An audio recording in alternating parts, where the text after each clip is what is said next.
بسم اللہ الرحمن الرحیم۔ ترجمہ کرو۔ اس سبق میں اردو سے عربی ترجمہ کیا جائے گا۔ پہلا جملہ ہے تمہارے ساتھ کون ہے، تو اس کی عربی ہوگی من معک، تمہارے ساتھ کون ہے۔ من معک کے معنی ہوگا تمہارے ساتھ کون ہے۔ میرے ساتھ میرا رب ہے۔ میرے ساتھ کی عربی پہلے بنے گی معی، میرے ساتھ، ربی میرا رب ہے۔ معی مانے میرے ساتھ، ربی میرا رب ہے۔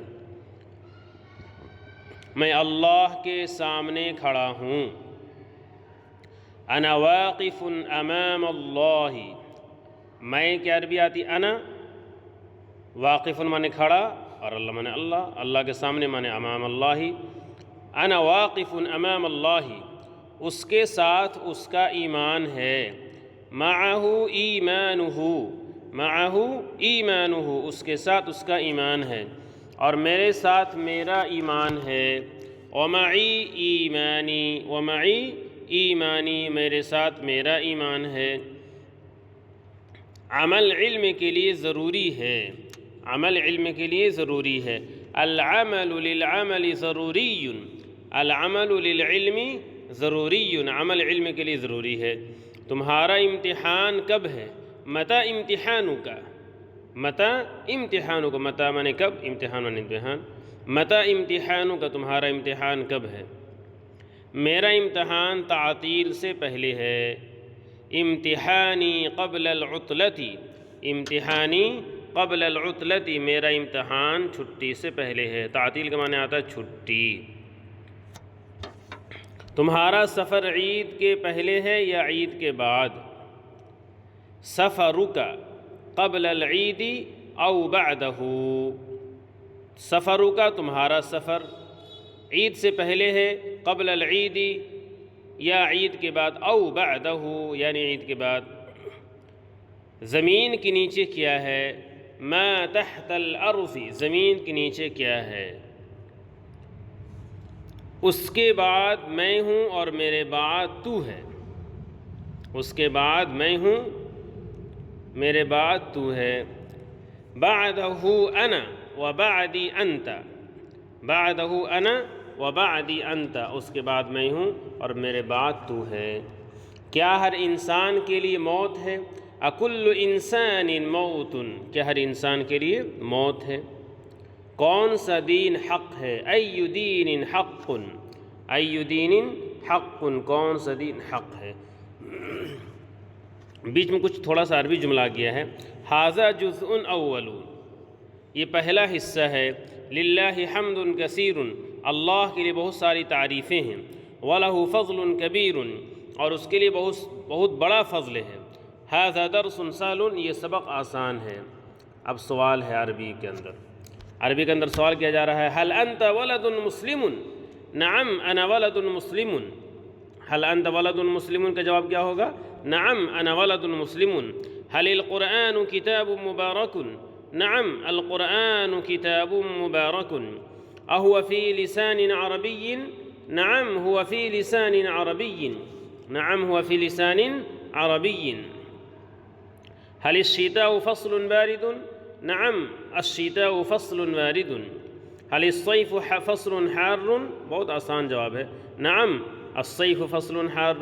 هل مكة بلد مبارك؟ نعم مكة بلد مبارك۔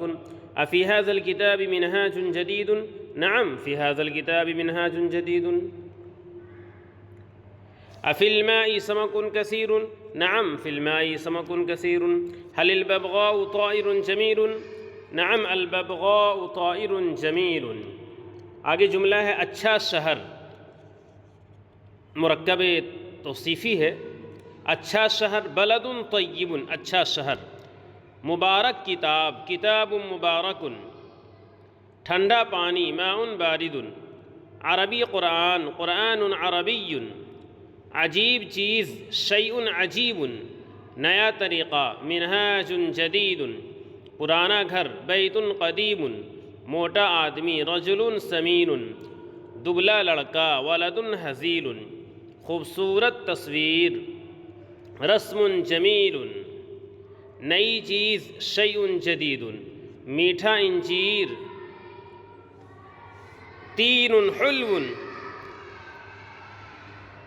میٹھا انجیر تین حلو، دبلا لڑکا، دبلا لڑکے کے بھی تو ہو گئی میٹھا انجیر، خوبصورت پودا، خوبصورت پودا، غرس جمیل، غرس جمیل، چھوٹا کونڈا، عسیس صغیر، عسیس صغیر، اچھا موسم، فصل طیب، فصل طیب، خوبصورت گلاب، خوبصورت گلاب، ورد جمیل، مسلم آدمی، رجل مسلم، قیمتی لباس، لباس ثمین، مشکل کام، شغل صعب، پرانا دوست، صدیق قدیم، صدیق قدیم، نیا سبق، درس جدید، عربی زبان، لسان عربی، مسلمان عالم، عالم مسلم، دینی تعلیم، تعلیم دینی، تعلیم دینی، اچھے اخلاق، خلق طیب۔ اس کے اندر ایک چیز ہے کہ موصوف اور صفت کے اندر بیک وقت 4 چیزوں میں سے، بیک وقت 10 چیزوں میں سے 4 چیزوں کی مناسبت ضروری ہے۔ دونوں کے اندر، دونوں یہاں پہ نکرہ میں نے جملہ کے اندر استعمال کیا ہے، جیسے کہ خلق طیب، تعلیم دینی، عربی زبان، لسان عربی، تو لسان بھی نکرہ ہے، عربی بھی نکرہ ہے، لسان واحد ہے، عربی بھی واحد ہے، لسان یہ مذکر ہے تو عربی بھی مذکر ہے، لسان بھی یہاں پر چوتھی چیز ہے، لسان پر ضمہ آ رہا ہے تو عربی پر بھی ضمہ ہے، تو گویا کہ 10 چیزوں میں سے بیک وقت 4 چیزوں کی مناسبت ضروری ہوتی ہے اور 4 چیزوں کا بیک وقت پایا جانا ضروری ہے، ٹھیک ہے۔